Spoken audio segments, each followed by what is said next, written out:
bit of help maybe with the Google AI model too. But either way, it looks like this is going to be a strong storm, a big rainmaker potentially for Jamaica and for Haiti, and potentially a windstorm too, with those winds picking up. I mean, the latest forecast from the Hurricane Center shows it becoming a Cat 3. Some of the models that are just coming out are also showing it really strengthening dramatically. So it's going to be a very slow mover. It is not coming anywhere near Texas. I will tell you though, if you have plans to maybe get on a cruise, it's still very far away. So like Cozumel's way over there. So we're still talking about, you know, hundreds and hundreds of miles away from there 5 days from now. So it's not like it's going to make a direct impact. This is a high resolution view of what we call the floater imagery, the minute by minute imagery. And what we have is amazing here. You see where it's just kind of these ripples coming up?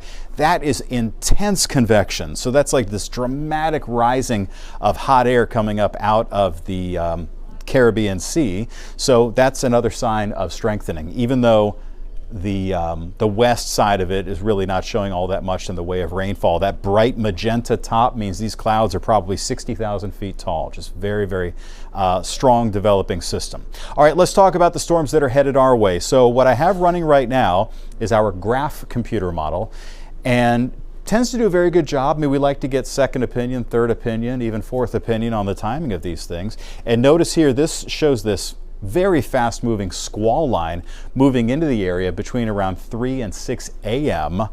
on Saturday morning. Now, a lot of our other models are showing a similar situation, some of them as early as midnight, some of them may be holding off until 6 or 7 in the morning, but that'll be wave number 1 of our stormy pattern here setting up for Saturday.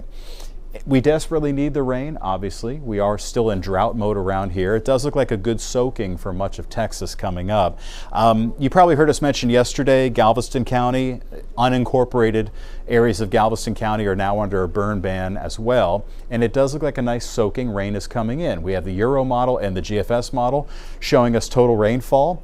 And of course, we can't guarantee any specific spot just right now, but you start to see some red and some blue showing up here on these forecast maps. So we're down here 2, 3, 4, and even 5 inches of rain possible coming out of some of these storms. But that's then. Let's talk about what's happening now. Everything is great out there. It's 72 on the north side right now, 75 in the city at Hobby Airport, 77 Galveston with low humidity. I mean, everything's just pretty awesome out there. We do have a breeze coming in from the northeast, keeping things nice and dry today. Eventually, those winds will start to come back out of the southeast, and so there may be a sprinkle down to the south closer to Matagorda Bay, maybe this afternoon or evening, and then a little bit better chance for seeing a stray shower heading into Thursday. But overall, everything looks great for the most part today and tomorrow. Beyond that, a 40% rain chance Friday, but like I said, it's Friday night that we have that first opportunity for seeing a line of thunderstorms, and then Saturday morning, possibly again late Saturday through early Sunday. So that's our Fox 26 storm alert. We have the Texans hosting the 49ers coming up on Sunday. So folks heading out there to do any morning tailgating on Sunday, can't rule out the chance that there may be some lingering showers then as well. But for right now, you know, the one positive is we might stay in the 70s on Saturday. So if you have the opportunity to just stay inside, I think it'll be okay. But I know a lot of people have some important outdoor events planned on Saturday. And right now, Fox 26 weather app, that's going to be your friend, because you want to check and see what's coming your way before you head out there. I have to say, I love my weather app. I really do. I use it no matter what zip code I'm in. I like to type in my zip code to get my warnings. Yep. And then I love seeing the live radar with the future cast, so Sure. I can really time out. Yeah, especially for us, because we're driving overnight, Yeah. and I mean, gosh, you never know what may happen at those wee hours of the morning. D-Nice, you are working this weekend, right? Yes, I know. We were just talking about it. I was like, I hope it's not pouring down when I'm driving into work. Like when you're, that's the thing. You got to be careful when you're driving into work too. And you know, I know because I've been through this a lot of times. We've all been through this a lot of times. When you're anticipating the early morning rain, and then you can't sleep the night before, the worst. because you're like, gosh, should I wake up? How much early? Yes. Yeah. How early should I wake up? How often do I have to wake up and check the weather app? So I'm just going to call you on my way in just so we can chat. Can't promise I'll answer the phone. Time. I want the exact timing, Mike. I'll try to answer the phone. All right. We'll see, If maybe. not, I'll just use the app. All right. All right. Thanks. Sure. All right, well, switching gears here, a convicted felon charged in connection with the accidental shooting of a 4-year-old boy is in court right now. All right, police say that this 4-year-old shot himself at an apartment on Fuquay in southeast Houston Monday. Nicholas Zepeda Quintanilla is charged with injury to a child and unlawful possession of a firearm by a felon. According to court documents, he left the loaded gun without a trigger lock on a shelf, and the boy grabbed it when he was not looking. Also, he was out of jail on bond for a prior felony. Now, no bond has been set this time around. Our reporter Leslie Delaspore is on this story, and she's going to bring us updates throughout the day as soon as they're available. So follow Leslie on social media and keep it right here on Fox Local and fox26houston.com for the latest. All right, well, a brand new mural is being unveiled at NRG Park right now. It's called Panache, and it highlights sports as a universal language. So this is supposed to be a reminder of how people from all over the world are going to travel to North America and Houston for next year's FIFA World Cup. Nate Griffin is there live, and it's unveiled behind you. So tell us all about the mural, Nate. Yeah, the only thing is that they just have not officially unveiled it, but yeah, it is unveiled behind me. You can see it. And of course, Senator Rodney Ellis is here. Also, you have some pastors here as well, and we're going to talk about that a little bit later. But yeah, this is all related to FIFA and what's coming later. And of course, it's a celebration, and the celebration involves all of these wonderful activities that you have going on just like this. And of course, we'll be talking about this a little bit later. But right now, this is what we're seeing. This is the mural. Again, not officially unveiled, but this is where it stands right now, guys. And of course, there's a lot of excitement behind this. So that is pretty much where we stand. And of course, we'll show you a little bit more when we can get more information a little bit later. But yeah, stay tuned. Something may come up here within the next few minutes. Well, it looks like you've got not only soccer, but you've got rodeo featured, you've got football featured there as well. Yeah. And this is outside NRG Arena, right, Nate? So if people want to see it, they would go to the arena to see it. And is it right outside the arena doors? Yes, I'm sorry, I'm a little bit distracted here, if you will, because there's a lot going on, Sally. But yeah, this is right outside of the arena, right on the back of it. And there's no way you can miss it, because you could actually park about, 5,000-6,000 cars in here. And of course, I think that we'll be able to get a couple of interviews right now. Okay, so great. If that's the case. Yeah. Oh, yeah, they're going to make a statement. Hold on, they're going to make a statement here. I love it. We'll we've got Commissioner Rodney Ellis there, Chris Bowman from the rodeo there as well. And this is being called the One Big Family Mural Series, honoring the unifying power of soccer and sport as a whole, telling the story of inclusion, courage, and community. The mural was made possible, they say, because of the generous support of NRG Park, home of the Texans and the livestock show and rodeo. So that's why you have not only soccer featured behind you, but football and somebody on horseback too. Hey guys, we're live here. We're going to be talking with again Senator Ellis and Reverend James Dixon. So they're standing here with at the podium, and so I'm going to have to stand up there with them, because there's no way for me to just drop the mic. So this is what's happening. How you doing? Good to see y'all. Good to see you. Good to see you, Senator Ellis. How you doing? Good to see you. All right, let me go ahead and put the mic right in front of them. Ready? Yeah. Okay. Ladies and gentlemen, we are thankful that you're here today for what was to be a festive announcement of an amazing mural that's behind us, but we were going to have to, unfortunately, postpone that announcement in order to give respect to what's happening here with a shooting incident that's been reported that's not on property but is near our property, and law enforcement has advised us that it would not be us. And Commissioner, we will reschedule, of course, at the appropriate time. Thank you, Bishop Dixon. Now, off the record, get the hell out of here. All right, you got it. Bye. Yeah. Thank you all very much. Well, there you have it. I mean, they want us to clear the premises. We'll clear the premises. And you heard that from Senator Rodney Ellis. And, of course, Reverend James Dixon just made the announcement. So hopefully we'll have something for you a little bit later, guys. So I'm going to send it back to you. Okay, so Nate, what's going on out there? Can you see law enforcement activity? This is very bizarre. Apparently there's a shooting on Kirby, so not far from where you are. We believe that it is contained. Not real sure about that, but I know we're sending a crew, or a crew is probably here at this particular point in time. But on Kirby, right in front of NRG, there was a shooting incident. I don't have much more information that I can officially give you. I've heard pieces and bits and pieces and what have you, but I don't have anything official. But I can tell you the street was roped off, and of course we have a crew that is that should either be here or is on the way. That's what we understand. But again, a shooting incident, and by the way, it was during practice, so we believe during practice. So there you have it. But it didn't happen at practice. Let me make sure I'm clear about that. It happened on the street in front of NRG, and that's why that particular area is roped off. Okay, and so that's about as much as I can tell you. But do you see anything, any kind of activity whatsoever? You can see the activity from the street, from Kirby, but you can't see it, here, where we are now. No, you can't see it at all. Okay. And Texans practice, it's still going on? I'm not sure about that. That's what I can't. I do know that they practice in the morning early, either watching film or on the field.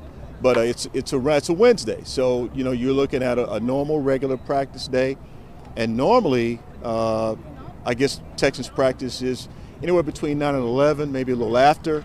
But I would imagine that the players are on campus, not here where we are, but across the street. Well, did you or anybody else out there hear anything? Did y'all hear any shots fired? Oh no, no. By the time we got here, the shooting had been done. Once again, the area was roped off. We do believe that it has been contained, but that's not official. You're going to have someone, I guess, relay that information from us who is official, that can give us official information. But for right now, I don't have anything official that I can actually tell you. Okay, Nate, thank you. We'll let you go ahead and get out of there. All right.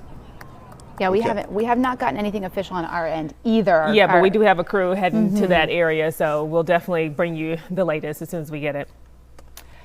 Well, speaking of the 2026 FIFA World Cup, where Nate is with that mural unveiling, the Better Business Bureau is trying to spread the message to anyone buying tickets: beware of possible scams. There are going to be online sellers out there dealing in fake tickets. When we're talking about the World Cup, official tickets can range in price from $60 to $1,000 or more. Now, the Better Business Bureau says buyers need to do their research, make sure you're purchasing from a legitimate seller. Always, if it seems too good to be true, it probably is. All right, so let's go ahead and, talk about the middle of the week here. The Wednesday, this is when maybe, you're tired of cooking already and you're thinking, yes, it sure would be nice to go out to eat. Yes, that is me every week. Well, you know what? Our Ruben Dominguez is doing what he does best, showing us where to eat. So today he is live from Murray's Pizza and Wine in Memorial City. I know you're bringing us something back, Ruben. I will do my best, but just remember, I'm working here. All right, so we're at Murray's Pizza and Wine. Now, here's the deal, guys. Today, we're here. They were kind enough to let us in, cook up some of the incredible menu items because they open to the public Saturday. So this is a real deal sneak peek. Dietz joins me. Let's get right into the food, my friend. Take me through. Ruben, thanks for coming in.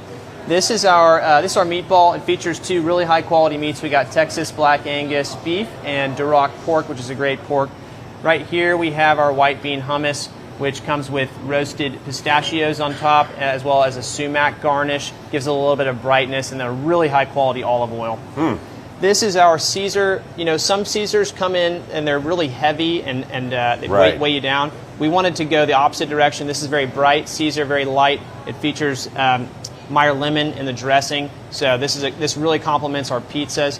And then down here at the end, we have a prosciutto arugula pizza, which we think is going to be a real hit at lunch, in the lunch hour in particular, but really high quality prosciutto on top and fresh arugula. While we're on the pizzas, 6 on the menu right now. That's correct, Right. And we tried the pepperoni, spectacular. I love a classic pepperoni. It was delicious. And which was the other one with the spicy honey? Yeah, we've got a not Hawaiian, which is our take on a Hawaiian, but it's got salami picante instead of the ham, and then instead of pineapple, we do a pineapple-infused hot honey. Really nice flavors. That is a winner. All right, let's talk about. Obviously, we've got some great wines on the list.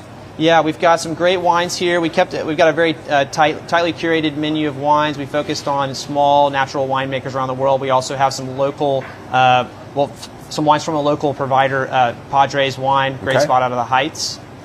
This is our Tommy's Margarita. It features Lala Tequila, which is another Texas-based spirit, and we're thrilled to have them on the menu. And this is Tommy's Margarita is just a little bit cleaner than some of the syrup heavy and sugar heavy margaritas that people Plus, have gotten used to. I did the shaking and pouring on that, by the way. It's beautifully done by Ruben. Ruben I think here. I did a great job. Okay, let's keep it moving. This is our signature Murray's Spritz. It features Saint Germain and a plum brandy. Lean into this one. It is so good. Really great during patio season. This is an old fashioned. It comes in a frozen old fashioned glass, but I think important call out. This features the Milam and Green bourbon, which is another Texas-based spirit brand. Really high quality bourbon out of Central Texas. And then we have our frozen blood orange Negroni. As I mentioned, great patio out here. This one is so good. I recommend this to anybody. I'm sensing a vibe here. Sourcing a lot of local Texas-made, whenever possible, ingredients and small batch makers. That's right. Yeah. I mean, I think the three big things we want to support here are community is important to us. I'm from Houston, 10 minutes from this restaurant, actually. Small. We came up as we're still a small operator. Yep. This is only our, I guess, 7th restaurant. And so we want to support the small guys. And then obviously ingredient quality is key. And so before I let you go, let's talk about the dough. It all starts there. Yeah, the key, by the way, guys, to any great pizza is you have to have exceptional dough. We do a naturally leavened dough here. Basically, it's sourdough, and it's a kind of 48 to 72 hour fermentation, high hydration dough. Really good. It's got good structure, but it's also airy, so it's a little bit light. I love it. Guys, this weekend, Saturday, you can be among the first to sample the deliciousness here at Murray's Pizza and Wine. Back to you in the studio. Looks delicious, Ruben. Wish we had smell-o-vision. I know it smells amazing too. Thanks, Ruben. We're working on it. Yeah. All right. Well, we want to take you live now to a press conference hosted by the Coalition for Justice. This group is denouncing Governor Abbott's deployment of the Texas National Guard to Chicago. Right now, there is a 30-day block on activating them. Let's listen in. 4 or 5 months, because of the acceleration that they're doing on the arrest, more and more mistakes are being done and committed by the government. And that includes up to civil rights violations. And that's a big issue for us. Recently, I received a letter from somebody who had a denial of a U visa. A U visa is for a victim of a crime. It was sent back to this individual from Houston Police Department because they are classifying, based on information that they received from Harris County, that burglary of a habitation is no longer a crime under the Criminal Act. It is a civil matter. I'm sorry.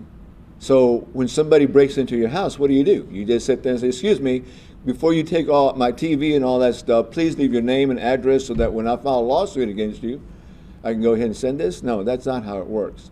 That's misinformation, but that misinformation is within the agencies themselves, the ones that are working together and are currently working together to go ahead and facilitate these arrests and removals from this country.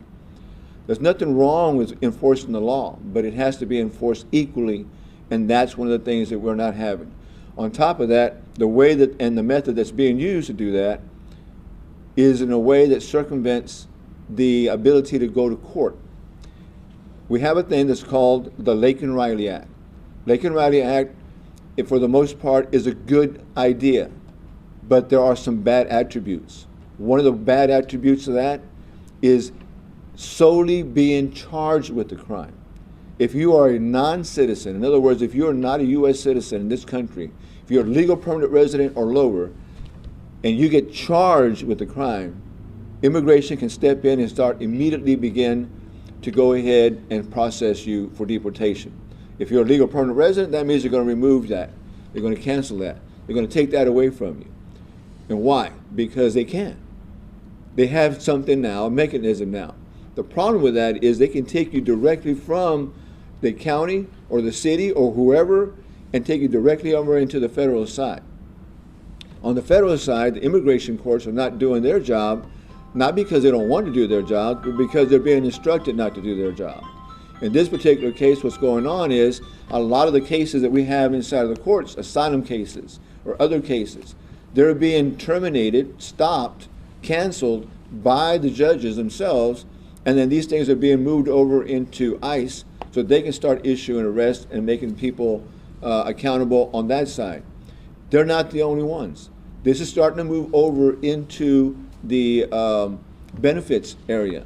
So if you have any kind of process going on, a visa, you're asking for residency, you're asking for a benefit to come into this country, all these things are being taken into account. Not only that, how are they using that? They're using that by your social media. They're checking your social media. If you have anything in your social media that is classified as anti-American, who makes that definition? I don't. But if it's there, they're going to use that to go ahead and take away your rights as well. And I say rights because there are certain things that we do have, all of us, that are protected under the Constitution, which is supposed to be the highest law of the land. But there are things that people don't realize. People without a citizenship, people without legal status do not have the freedom and do not have the ability to exercise the same rights that we do.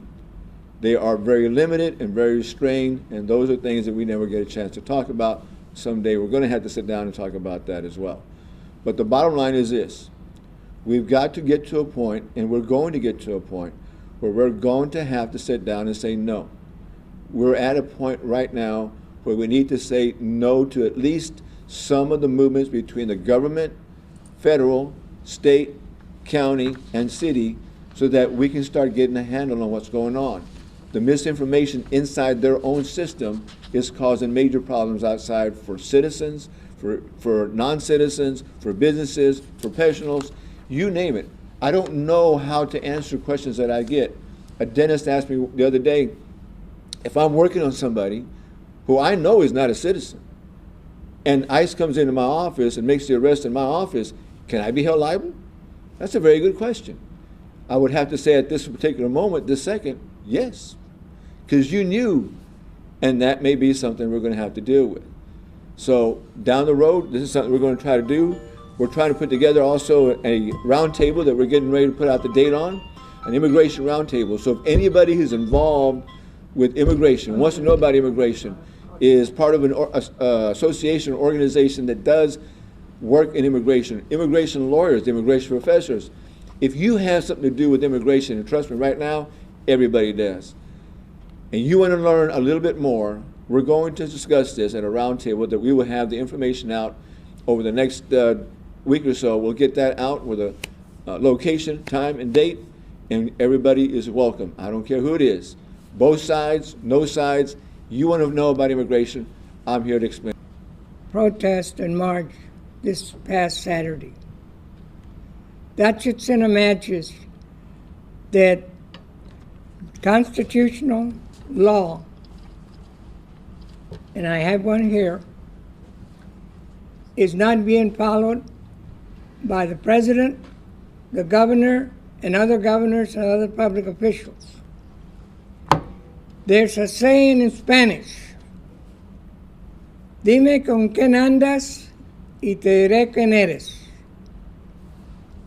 In the White House, we have a man named Stephen Miller that has been anti-everything, immigrants, blacks, Hispanics, that has pushed the agenda that's being driven, and probably under Project 2025 and so on. So, what does that tell us? But what the march did, it told the country and the world that they're not, the United States people are not going to stand for this. I have another young lady that works in the trenches every day, and she's next. Do you want me to say in English or in Spanish? Primero en inglés y luego en español. Okay, well, thank you. Thank you, the Houston Coalition, Greater Houston Coalition for Justice, for having us here. I'm Martina Grifaldo. I'm director of Alianza Latina Internacional Houston. And I'm here this morning because we come to be united. We need to speak out with one voice. Our community is going through a lot of pain right now. Yes, we have a lot of undocumented fathers and mothers, but they have kids, and those kids can vote. Right now, it's a lot of new people registered and ready to vote. We need to fix this system. The system is broke more than ever. And we're here to say we need to come together, and we need to take care of our people. We need to take care of our city. And this governor, Greg Abbott, has to listen to us because we pay him. He has his salary because we pay taxes. If you see those signs, they say the truth. Lo que quiero decir esta mañana es que nuestra comunidad está sufriendo mucho, y aunque muchos de nuestros miembros no pueden votar, sus hijos sí pueden votar. Y sus hijas sí pueden votar y ya están listos para votar. Necesitamos levantar la voz todos juntos, todos unidos, para proteger esta comunidad. Con documentos o sin documentos, nuestra gente paga taxas. Again, you've been listening to a press conference here hosted by the Coalition for Justice. Again, they're denouncing Governor Abbott's deployment of the Texas National Guard to Chicago. They mentioned that they are working to put together an immigration roundtable over the next week or so to discuss this further. Of course, we'll continue to have the very latest on this on air and online. There is a block also on activating them in Illinois for the next 30 days. Ultimately, the Supreme Court is going to make a decision in this case. We're going to take a break. We'll be right back. Rise and shine. Up and at 'em.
Government shutdown day number 22, and Senate lawmakers are expected to vote today for the 12th time on the same bill, short-term funding here. It will likely fail. The Democrats continue to oppose reopening the government until there are negotiations on health care. Well, meantime, economists estimate for every week this shutdown lasts, the economy will lose between $7 and $15 billion in growth. So let's take you live to the Senate floor to hear what lawmakers have to say about the issue. We are accountable to the people, that we then delivered something that the people, the veterans, our heroes, the people we owe the most to, we owe our way of life to, could get the health care they needed. That is the difference that having elected leaders in a democracy makes. And so, as I think about this administration taking health care away from millions of Americans right now, one of the challenges we're facing is that people's health insurance premiums who get their health insurance on healthcare.gov, those premiums are due to at least double on November 1st. In my home state, that means that a 60-year-old couple earning $85,000 a year is likely to see their health insurance go up by $14,000 a year at a time when a recent report says that if you are a family of four in New Hampshire and earn $100,000 a year, you cannot make ends meet because of the cost of housing and groceries and energy, daycare, health care. So we now have an administration led by a president whose authoritarian tendencies you have laid out so well, who is standing idly by while this healthcare calamity is facing us. Because, of course, it's not just people who get their health insurance on healthcare.gov who are going to see their costs skyrocket. It's going to be the entire health insurance premium marketplace that is going to see increases. So we are looking at a president who is busy building ballrooms, buying vanity airplanes for his Secretary of Homeland Security, doing all these things to satisfy himself and the people around him, but who doesn't seem to believe he's actually accountable to the people. I always thought that in the United States of America, we weren't subjects to be ruled, we were citizens to be heard. So, Senator Merkley, can you speak a bit to how this administration's attacks on our democracy have real impacts on the day-to-day lives of Americans? I appreciate so much this passionate question from my colleague from New Hampshire. And there's no one here among the 100 senators who have spent more time working on issues of disability, bringing their own life understanding to bear to help millions of people across this country. And when we expanded the folks eligible under standard Medicaid, it had a huge impact on the availability of health care for disability. And then the additional work we did to try to say health care is a right, it's a foundation. Let's build a system where everyone has access. But the way you have framed the difference between a democracy and an authoritarian power is powerful. Under democracy, leaders are accountable to the people. And I'm pretty sure that these 100 senators all think about the fact that people elected them because they said they would lead on certain issues and carry the fight, and that they have a responsibility to follow through and make it happen, to honor that social contract they have with their voters, that they're accountable to them. And if they're not accountable to them just in terms of their work that they do here, they're going to be accountable at the next election. But the attitude of the president is very different. And as you put it, in an authoritarian regime, it's more like the leader believes the people are accountable to the leader. And wow, what a difference that makes, because suddenly there is no need to worry about the health care of the people. And you can lay out legislation that does damage to the people, but takes good care of the rich and powerful, because that's the world you live in, and you want to help those folks, and that's just okay because you're not accountable. And that's the connection we see between the authoritarian presence of the president, who proceeds to attack and diminish due process, free speech, academic freedom, free press, proceeds to weaponize the Department of Justice to go after his list of perceived enemies, and then strives to create conflict in order to send the military in to address the conflict and expand his authoritarian power. So that's one world. But on the other end, we have the legislation he championed.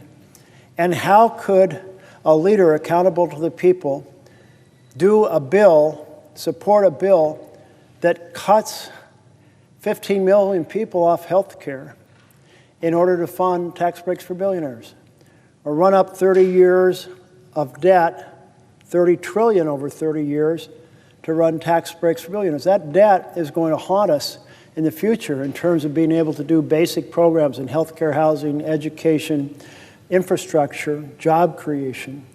And the answer is because he's an authoritarian leader. And that's how these two things are connected. And these real impacts that you're talking about are so evident. Child nutrition programs, savaged to do tax breaks for billionaires. And here we are in this Republican shutdown designed to ensure that the cuts to health care continue. And there's more damage to come to ordinary people. States will run out of their women and children funding. States will run out of other basic programs. Food banks are going to run out of food probably because of the additional burden that they're sharing. And not one element on the president goes, I'm accountable to the people. I'm supposed to be here driving welfare for our entire nation. I can't let the health care go double in price, as you pointed out, on average across the country. You've been listening to Democrats there on the Senate floor in day 22 of the government shutdown. Now, of course, Republicans have a much different story. Speaker Mike Johnson saying Chuck Schumer and Senate Democrats can make this shutdown end immediately if just 5 Democrat senators would use common sense and pass our clean 24-page bill to turn the lights back on. So he is asking for a meeting with President Trump and saying that that they're willing to meet with Senator Jeffries, Senator Schumer, as soon as Schumer reopens the government. All right, so we'll be sure to stay on top of this. For now, though, we want to go back to that possible shootout on Kirby Drive. We do have a crew at that scene. Well, we have a live look right now. Chopper is over the scene again on Kirby Drive, and we're told that around 9:05, just after 9 o'clock this morning, that a man was seen with a handgun. Right now, the details are very limited. We aren't sure who all was involved in this, if anyone was hit, or if anyone has been taken to the hospital. But you can see it looks like law enforcement is there on the ground there, right outside of NRG Stadium.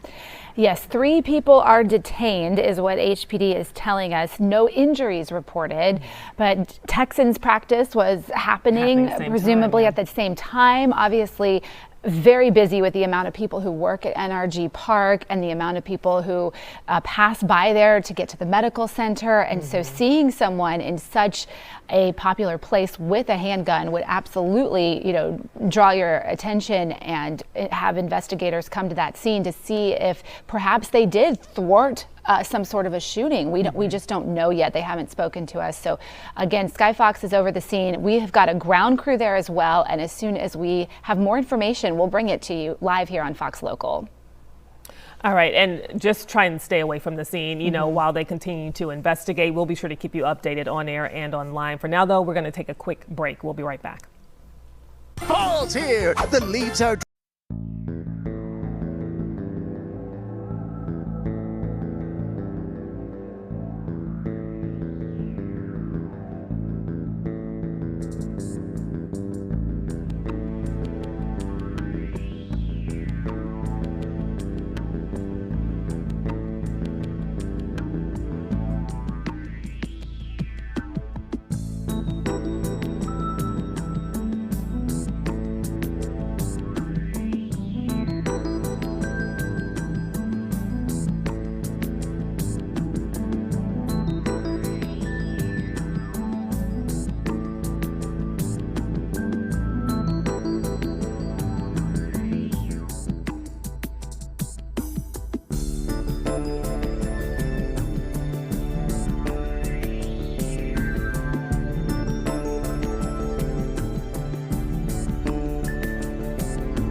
something I've never covered before, and I have been working here for 20 plus years, and I feel like I've covered everything.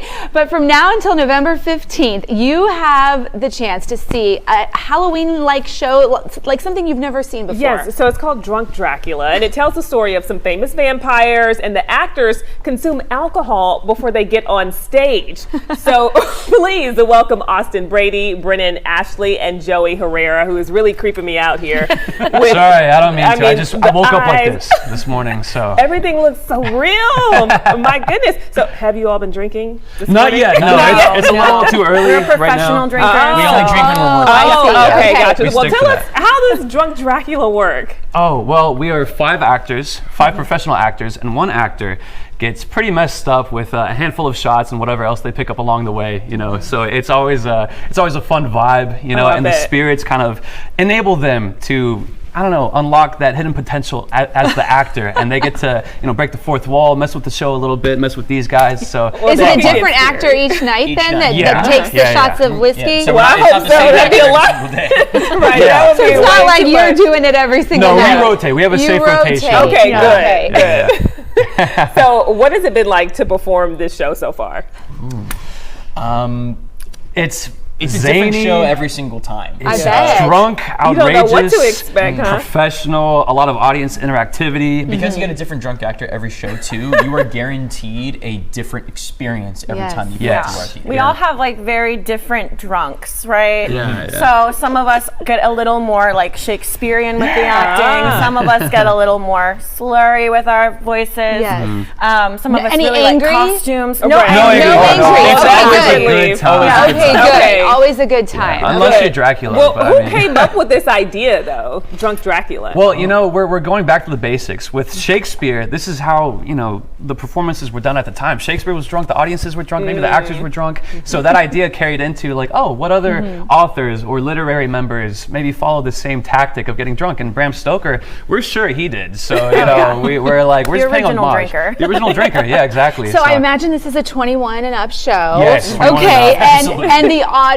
can drink it as well with they you. drink. We call them our 6th actor. So, because you never know what the audience is going to be like. They might shout something from the rafters like, hey, suck my blood next time. All right, hey, hold on. We're getting to that. But no, it's always a fun vibe. And yeah, they get pretty drunk as well. But that can make it fun for you guys as actors, Exactly. right? Yeah. To play off the audience each night because it gives you a little bit of a challenge. And it's a different audience every single Right. time too. Sometimes the 9 p.m., the late night crowd, they'll be a little more crazy, a little Sure. more A wild. little more sauced up. And it all depends. Well, I'm curious to know what Halloween night is going to look like. Are y'all doing anything special? Well, people are going to be dressed up. I mean, they're already starting to show up in like some cool costumes. We see a lot of vampires out there, and Halloween will be special because we'll see a lot of people in costumes. And I don't know, we should hold a costume contest or something. Oh, that's always that might be fun. fun. Yeah. so where can people find Drunk Dracula? Is this an intimate venue? This is our theater is located at the Emerald Theater. The it's Emerald Theater. Right across from the Alley Theater as well. And Frank's Pizza, And Frank's if you know Pizza. where Frank's Pizza Nice. is. We love pizza. We love pizza. We're not sponsored. We just love drunk food. So it's one show a night, right? You're not doing, or is it multiple Well, sometimes shows? it's you said 2 shows. Sometimes it is. Okay. Sometimes it's 4 shows. Oh, wow. On Saturdays we have a So 3, a then 5, a 7. and a Almost 9 every one p.m. of you gets Okay. to be the drunk have a little Dracula sippy. then. But Yeah. we are a team of 10 actors, so we Yes. all rotate as well. Okay. So It's very safe, guys. We Uber home each show, so That's good to know. Yeah. I was a little worried. they take care of us really well at that. We're professionals. We're professional drinkers. Yeah. Okay, and so tell me, because everything looks so real, tell us about your outfit here, these red contacts. Well, I've got the Louis Vuitton shoes. Can you go down? The camera can't go down. Got the Louis Vuitton, Yeah, you gotta got lift 'em the up. Moncler, got the Gucci. No, it's going down. Yeah, look at There the you go. shoes. Yeah, there we go. Look at that. No, it's all Amazon. But the teeth, though, where'd you the teeth. get these from? We have our distributors that we contact for this kind of stuff. We have all of our Halloween stores that we go to, but the real answer to that is that they're real, and I actually am a vampire, and this is me telling the world that I just drink for a living for Drunk Dracula, and so I'm trying to blend in here. But It really does look so real. It's really creeping me out. Hey, well, thank you. That's honestly a great compliment. You know, I love it. Okay, well, and where can people get tickets? At drunkdracula.com. All right. Well, enjoy if you plan to head on out. Thanks so much for coming in. Thank you. Yeah. Go see our professional drunk actors when they're in Houston for a limited time. Right. How often can we say that? Through the middle of November. All right. We'll keep it here. We're going to take a quick break. We'll be right back. Rise and shine. Up and at 'em.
All right. Well, it is business as usual at today's city council meeting.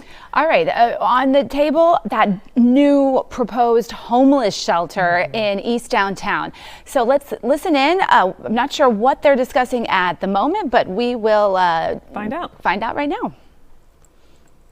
Concerned in this administration, in a strong mayor form of government, it is possible for a mayor to act so as to punish district council members or any council member for their opposition to what that particular mayor wants to do. It's possible. I'm not saying it's happened under this administration or any other, but it is possible.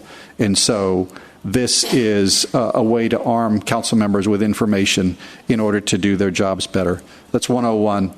102 allows 3 or more council members, and that is consistent with Prop A that was just adopted by the voters, or at least it was in 23, to object to the delay, cancellation, redesign, or alteration in scope within 10 days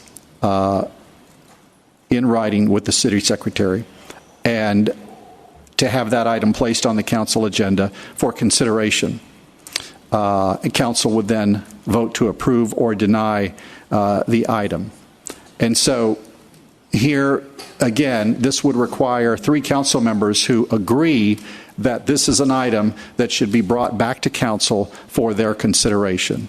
And then 103 would allow a council member to request a public hearing to allow for public comment at which members of the public could come down and express their views on a given change, significant change in an infrastructure project.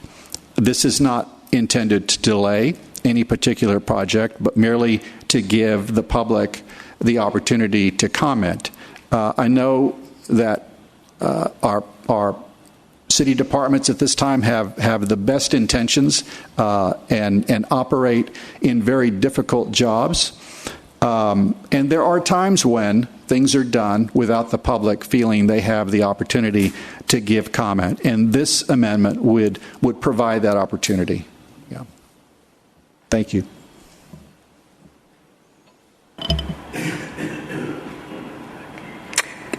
Councilmember Peck,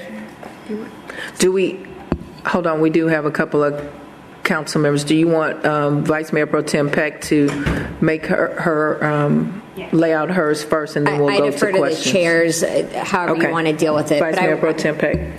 Thank you. So my amendment 6.04 is that a working group shall be established to evaluate the CIP process to determine a fair way of allocating storm drainage and street and traffic funding based on data. In years past, District A received, especially for storm drainage projects, a lot less of the allocation than most other council districts. Right now, that's not the case. So I almost don't like this amendment anymore. No, I'm just kidding. We've had to fight very hard for any of these dollars to come to District A, and it seems like some districts historically get more projects than others when there's needs in every council district. And I'm not sure that an even distribution of the money is necessarily the most fair way of doing it, because every district has different needs and some districts flood more than others. But there has to be some formula or some fair way of allocating this money where the needs of each district are being met. And I realize that flooding doesn't start and stop at district boundary lines, but there Okay, you've been listening in to Houston City Council there. Again, the big issue that we thought was going to be discussed today was this proposed homeless shelter in East Downtown that has drawn a lot of criticism from people who live in the area. And it's a huge, huge problem that the mayor has prioritized and wants to tackle. So we're going to be following that story as it affects so many Houstonians and quality of life for so many people in our area. But it does not look like they're talking about that right now. All right, well, we'll take a look at what's trending this morning. Yes, okay, so in Paris, the Louvre has reopened after that brazen heist in broad daylight on Sunday. Thieves dressed as construction workers rode up in a little cherry picker, broke in, and within minutes stole French crown jewels. Well, this morning, long lines formed outside the Louvre as tourists who had to postpone their plans for the last couple of days were finally able to get back inside. However, the scene of the heist, the jewel-lined Apollo room, remains closed for the time being. Oh, I bet. We have not seen good surveillance video, except for this little tiny piece of video that somebody recorded on their cell phone of the surveillance video, and all you see is like this guy in the background dressed as a construction worker, while people in the museum, while tourists were in there taking a sledgehammer and breaking the case. It's crazy. It's like something out of a movie. It almost. is absolutely like Ocean's 11. Ridiculous. I know. It's crazy. So where are these people? How many people are there that they're looking for? Where are the jewels? Right. How we have much no idea. Did they actually get away with? Like, it's crazy. It is the who done it of the year. Yes, though. yes. So we'll definitely stay on top of this and bring you any updates. Yeah, that's going to do it for us. Forecasting with Friends is next. You won't want to miss the update on our major storm alert for this weekend, so keep it right here.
All right, you know what time it is, 11 o'clock on a Wednesday, Forecasting with Friends.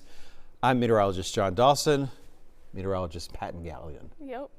Ready to talk all things weather, but first we're going to pause just a little bit because we like to talk a little personal stuff. Yes, We know we've got things going on in our lives, and I watched Dancing with the Stars last night for the very first time ever. I've seen a couple things on social, but to sit in front of a TV and actually watch a full episode. Hey, it's 2 hours long, by the way.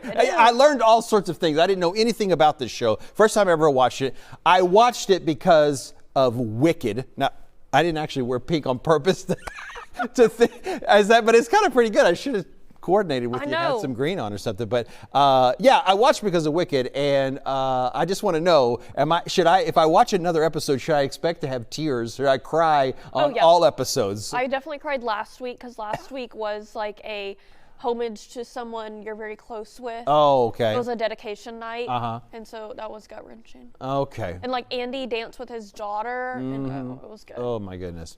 Well, I did like Andy more than I thought I would, to be perfectly honest. Okay, we don't have time to dive into that, and I don't know if you know or not, but that's not actually on the Fox network. But I will say that you should look up my social and give me a comment on that. That's what I want to interact here with me, is go to my Instagram or TikTok and leave me a comment about your thoughts on the Dancing with the Stars last night, or just in general about Dancing with the Stars you weren't. Because it's the first time I've ever watched it. The show's been on for years. Are you going to tune in next week? I haven't decided yet. We'll see. I don't know obviously, again, Wicked is what pulled me in. I wanted to see that, hear that, see if there was a little glimpse of, the movie coming up and all that kind of stuff. But yeah. All right. So back to the weather. Yes. Big weather weekend. Yeah.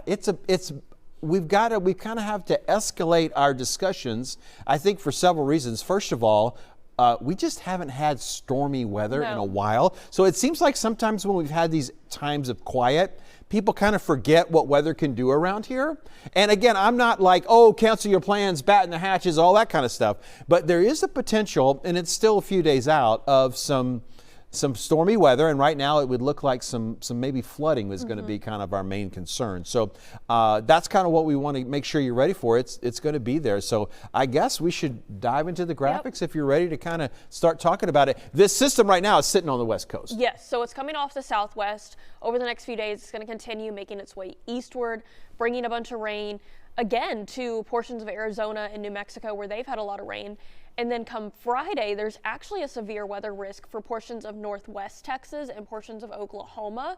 And that's just going to continue to feed in. So Friday, we're not expecting a lot of rain as of now. So like timing can really change because we're looking at early Saturday morning. Some people think that's Friday night. Right. And so it's very tedious when it comes to timing. So this is Friday, widespread about 1/2 inch.